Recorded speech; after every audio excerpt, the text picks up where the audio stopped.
கலாநிதி பட்டத்தின் காரணமாக சபாநாயகர் பதவியில் இருந்து விலக செய்த அசோக ரன்வல தொடர்பில் மீண்டும் கேள்விகள் வெளிவர ஆரம்பித்துள்ளன.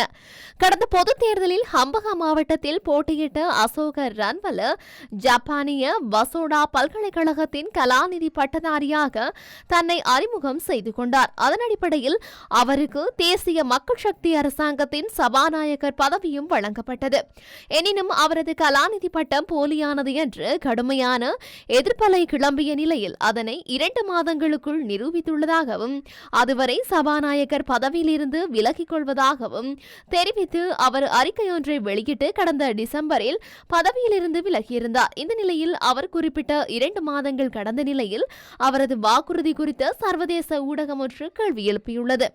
நாடாளுமன்றம் என்பது கல்வி தகமைகளை சமர்ப்பிக்க வேண்டிய இடம் அல்லவென்றும் தனது கல்வி தகமை குறித்து அறிந்து கொள்ளும் தேவை பொதுமக்களுக்கு இல்லை என்றும் அவர் பதிலளித்துள்ளதாக குறித்த ஊடக செய்தியில் குறிப்பிட்டுள்ளது. இந்த நிலையில் ரன்வல தொடர்பான கேள்விகளும் தற்போது சமூக ஊடக பரப்பில் வெளிப்படுத்தப்படுகின்றமை குறிப்பிடத்தக்கது.